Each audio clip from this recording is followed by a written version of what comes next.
Hello student, welcome to my YouTube channel. आज जो हम पढ़ने जा रहे हैं वो है 30 इम्पोर्टेंट टॉपिक, 30 इम्पोर्टेंट टॉपिक कह लो या 30 इम्पोर्टेंट टर्म कह लो ऑफ अकाउंटेंसी। अकाउंटेंसी में जो 30 इम्पोर्टेंट टर्म्स है, क्योंकि अभी हमें जर्नल एंट्री पढ़नी है। जो बच्चे अभी 10th से 11th में आए हैं, जिनको अपना बेस बनाना है, उनको जर्नल एंट्री पढ़नी है। और जर्नल एंट्री के लिए ये 30 things have to be know. आपको इन 30 चीजों के बारे में पता होना बहुत जरूरी है। ठीक है, तो हम पहले से फर्स्ट से स्टार्टिंग करेंगे, 30 तक जाएंगे और डिटेल में एक एक चीज को समझेंगे कि क्या क्या होती है। ठीक है, तो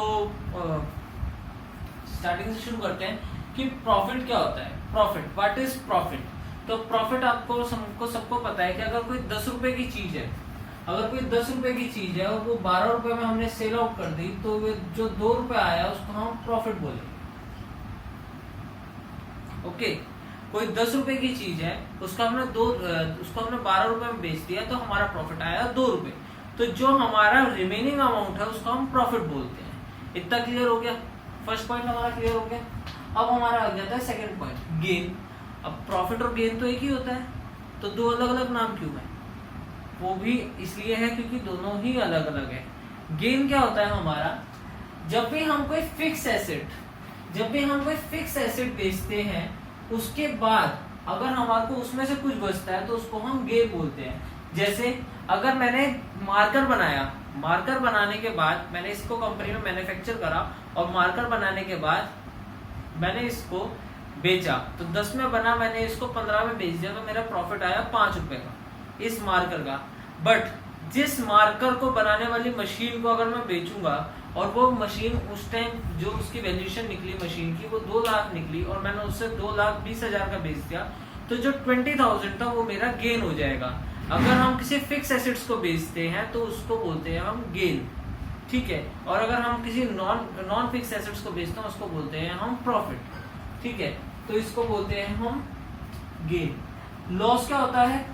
अगर हमारे पास जितने की चीज बनी और जितने की चीज है उससे कम में हमने बेच दिया, तो उसको हम क्या कहेंगे? लॉस कहेंगे। ओके। परचेज, अगर हम कोई सामान खरीदते हैं किसी शॉपकीपर से या कहीं से भी, कोई हम रॉ मटेरियल खरीदा या हमने मशीन्स खरीदी या कुछ भी खरीदा, तो उसको हम बोलेंगे परचेज। खरीदना मतलब परचेज करना। परचेज रिटर्न क्या होता है? जैसे आप गए शॉप पे, आपकी मम्मी ने आपको पैसे दिए, आपको कहा कि आप जाके शुगर ले आओ, 5 किलो शुगर ले आओ। आप गए शॉप पे, आपने 5 किलो शुगर ले ली, गली में शॉप थी, आपने ले ली। आप घर पे आए, इतने में आपने घर पे आके देखा कि पापा पहले से 5 किलो चीनी ला के रखी हुई है। पापा गए थे मार्केट में, उन्होंने चीनी ले आए। वो आप जब तक शॉप से आना जाना करा, इतनी देर में चीनी आ गई। अब आपको वो चीनी ज्यादा हो गई ना, तब आपकी मम्मी ने क्या कहा? इस चीनी को वापस दो। तो पहले तो आपने उसको परचेज करा और बाद में उसको कर दिया परचेज रिटर्न। जब भी हम कोई चीज खरीदते हैं और उसके बाद हम उसको वापस करते हैं तो उसको बोलते हैं परचेज रिटर्न। वो हमारे पास से जाएगी। ये चीजों को नोट कर लेना कि जो आ रहा है उसको आना रखना है और जो जा रहा है उसको देखना है कि वो जा रहा है। ठीक है, लॉजिक लगाना है। सेल मतलब क्या होता है? अब हमने तो खरीदा ना, हमने खरीदा, उस शॉपकीपर से हमने चीनी को खरीदी थी, बट उसने क्या करा? शॉपकीपर ने क्या करा? उसने चीनी बेची, तो उसको बोलते हैं सेल मतलब बेचना। ठीक है, फिर एक होता है सेल्स रिटर्न। अब हमने क्या करा था? जो चीनी हमने जो चीनी ली थी उसको वापस कर दी, तो उसको बोलते हैं हमने परचेज रिटर्न। अब जो चीनी उसने बेची थी उसके पास वापस आई ना, तो उसको बोलते हैं हम सेल्स रिटर्न। जो बेचा हुआ माल उसके पास वापस आया, अब वापस आया है, जो बेचा हुआ माल उसके पास वापस आया। अब होता है, अब अगला टर्म है हमारा stock and inventory. Stock and inventory, तो दोनों का मतलब सेम होता है। स्टॉक और इन्वेंट्री मतलब माल, जो हमारा रॉ मटेरियल है, फिनिश गुड है, वो जो माल है, मतलब जितना भी वो मटेरियल है उसको बोलते हैं स्टॉक या फिर इन्वेंट्री। अब ये 2 टर्म है, debtors and creditors, very important terms. तो बिल्कुल गाइस इसको, इन टर्म्स को कान खोल के सुनना। डेटर्स मतलब क्या होता है कि जब भी हम मार्केट में अपना बिजनेस सेटअप करते हैं ना, तो ऐसा नहीं है कि हमारा सब कुछ कैश में होगा, कि हमने कैश में ही, इवन आपके मोहल्ले में जो राशन की दुकान होगी उस पर भी कोई कैश में सामान नहीं बनता होगा, उसने भी एक कॉपी लिखी होगी जिसको हम बही खाता बोलते हैं, जिसमें उसने सारा उधार का खाता लिखा हुआ होगा। ठीक है, तो उसको बोलते हैं हम क्रेडिटर। ठीक है, तो डेटर कौन होते हैं? डेटर्स वो होते हैं जिनसे हमें पैसा लेना होता है। ओके, जिनसे भी हमें पैसा लेना है मार्केट में, एक बिजनेस ऑर्गेनाइजेशन है ए बिजनेस ऑर्गेनाइजेशन है ए लिमिटेड, जितना भी पैसा इसने लेना होगा उसको बोलेंगे हम डेटर्स। जितना भी पैसा, अगर हम एक अकाउंट बनाएंगे तो अगर डेटर्स जितने भी पैसा देना होगा इसने उसको हम बोलेंगे डेटर्स, और जितना भी पैसा इसने देना होगा उसको बोलेंगे हम क्रेडिटर। जितना भी पैसा ए लिमिटेड ने देना होगा, मतलब जो देना है वो क्रेडिटर है और जो लेना है वो डेटर्स है। एक डेटर्स दूसरे के क्रेडिटर होंगे, ठीक है, एक का परचेज करना दूसरे का सेल करना होगा। तो ऐसे ही अगर एक डेटर्स मतलब होता है कि अगर हमारा पैसा इतना मार्केट में है, और क्रेडिटर मतलब होता है इतना पैसा हमने मार्केट में देना है, तो दोनों में ये डिफरेंस है। डेटर्स मतलब लेना है और क्रेडिटर मतलब देना है। ओके, तो नेक्स्ट है हमारा टॉपिक डेटर्स और क्रेडिटर्स हो गया। अब हमारा bill receivable and bill payable, ये भी टॉपिक हमारे दोनों में कवर हो जाएंगे, मतलब एक बार में कवर हो जाएंगे, आप समझ जाएंगे। बिल रिसीवेबल क्या होता है हमारा? बिल रिसीवेबल होता है कि जितना भी हमने बिल रिसीव करा, जितना भी हमने बिल को रिसीव करा, बिल रिसीव करना मतलब क्या होता है, जितने भी हमने कैश में पेमेंट दी, मतलब कैश कह रहा हूँ, क्रेडिट में सामान दिया, उसकी जगह हमारे को एक बिल मिलता है, उसको बोलते हैं बिल रिसीवेबल। जितना भी हमने पेमेंट मार्केट में दी, ये हमारी एसेट है, बिल रिसीवेबल। जितनी भी हमने मार्केट में पेमेंट, जितना भी हमने माल बेचा पर क्रेडिट में बेचा, उसकी जगह हमें बिल मिलता है कि हमारे पास बिल आ गया, अब हमारे को उस चीज के पैसे मिलेंगे ही मिलेंगे, तो बोलते हैं बिल रिसीवेबल। अभी हमें पैसे लेने हैं तो बिल को रिसीव करना है। फिर एक होता है हमारा बिल पेबल, अभी हमें बिल को पे करना है, तो ये हमारे को पैसे देने हैं। लेने का मतलब बिल रिसीवेबल, और अगर देने हैं तो बिल पेबल। उधार में जो हमने सामान खरीदा हुआ उसके पैसे देने हैं तो उसको बोलते हैं बिल पेबल, ठीक है।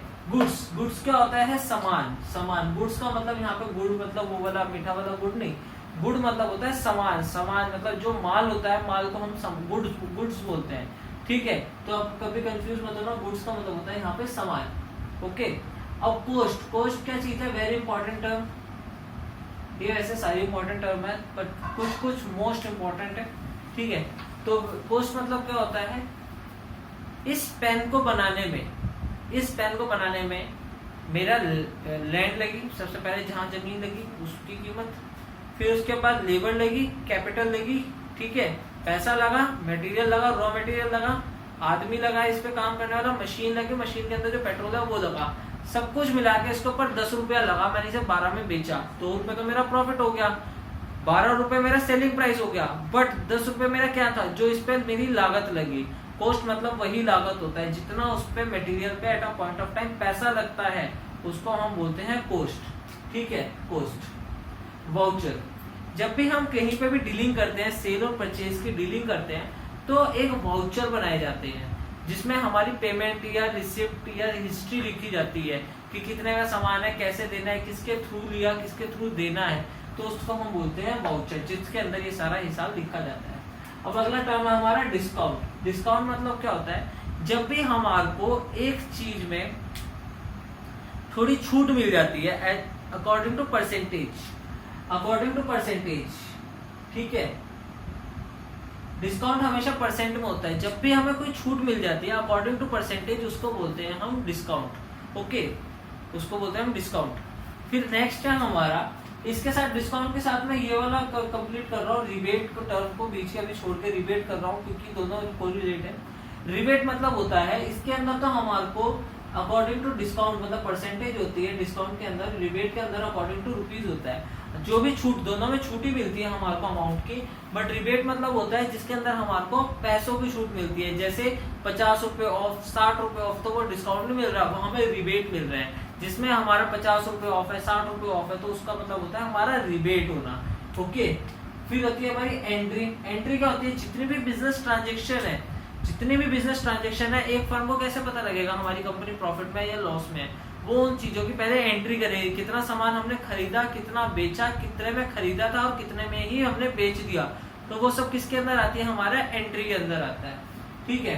फिर बैड डेब्ट्स क्या होता है? डेटर्स क्या होता है? बैड डेब्ट्स के अंदर से ही डेटर्स बना है, मतलब डेटर्स के अंदर से ही बैड डेब्ट्स बना है, सॉरी, ठीक है। तो डेटर्स क्या आता है? जिससे हमें पैसा लेना है। अब बैड डेब्ट्स क्या होगा? थोड़ा सा लॉजिक लगाना। डेटर्स मतलब जिससे हमें पैसा लेना है, बैड डेब्ट्स मतलब जो हमारा पैसा लेकर भाग गए। समझ में आ रहा है?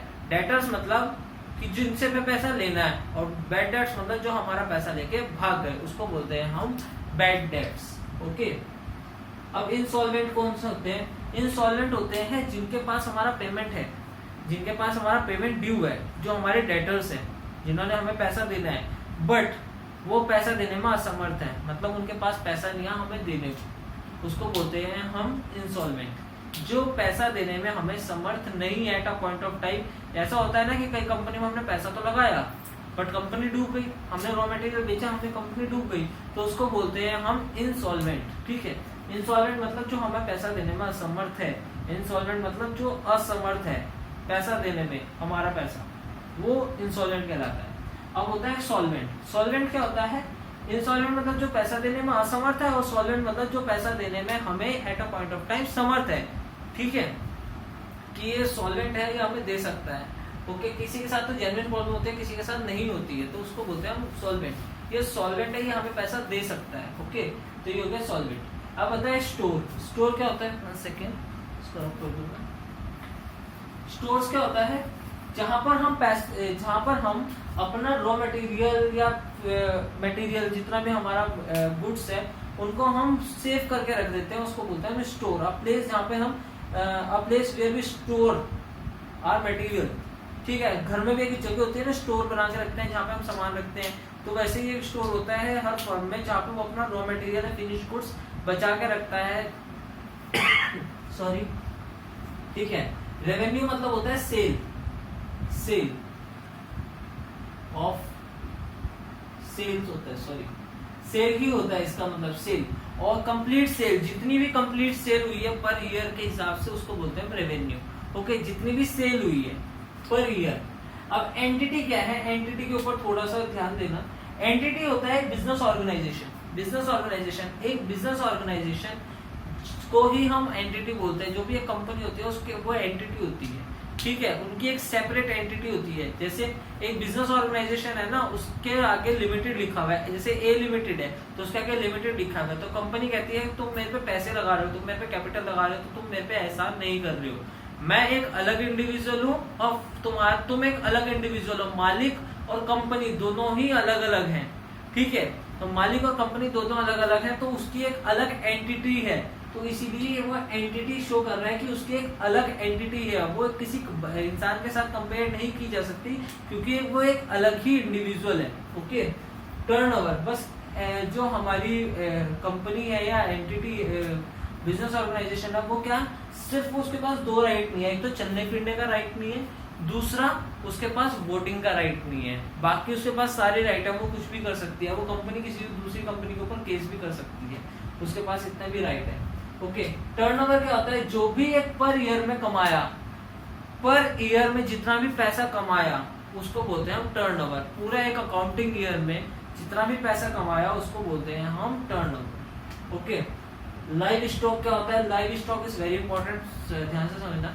लाइव स्टॉक होता है जितने भी हमारे पास डोमेस्टिक एनिमल्स हैं, जितने भी हमारे पास डोमेस्टिक एनिमल है जो काम कर रहे हैं फर्म के लिए, उसको बोलते हैं हम लाइव स्टॉक। जैसे एक बिजनेस ऑर्गेनाइजेशन है जिसका काम है कार्गो का, मतलब ट्रांसपोर्टेशन करती है वो किसकी, डाक वगैरह की, मतलब जो कोरियर वगैरह होते हैं उसका काम है। तो वो क्या करते हैं, अपना घोड़े पे सामान इधर ट्रांसपोर्ट करते हैं, तो उसको ही हम क्या बोलते हैं, लाइव स्टॉक। जो घोड़ा होगा उनका क्या होगा, लाइव स्टॉक होगा, मतलब वो जिंदा जानवर है और वो काम कर रहा है ना फर्म के लिए, तो उसको बोलेंगे हम लाइव स्टॉक। इन्वेस्टमेंट, जितना भी पैसा बिजनेस में लगाया गया है उसको हम क्या बोलेंगे, इन्वेस्टमेंट। ओके, जितना भी पैसा हमने बिजनेस में लगाया उसको बोलेंगे हम इन्वेस्टमेंट।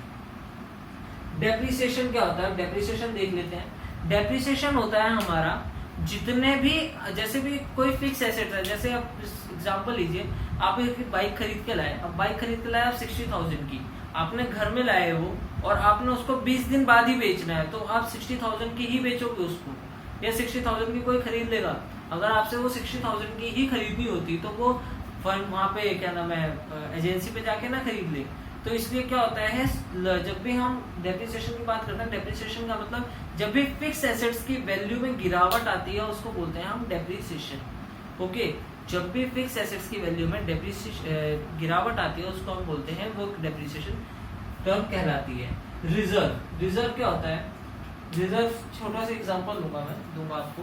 सपोज करो आपको दिल्ली से गुड़गांव जाना है, में आपकी गाड़ी को 500 रुपए का पेट्रोल लगेगा। ओके, आपने गाड़ी निकाली तो आप पॉकेट में 500 रुपए डाल के जाओगे?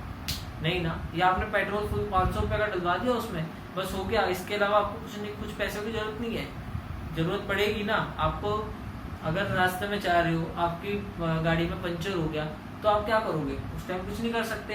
तो इसीलिए रिजर्व होता है कि बिजनेस ऑर्गेनाइजेशन को कुछ नहीं पता कि कब क्या हो जाए, तो हम एक एक्सेस अमाउंट बना के रखते हैं, उसको हम रिजर्व का नाम देते हैं।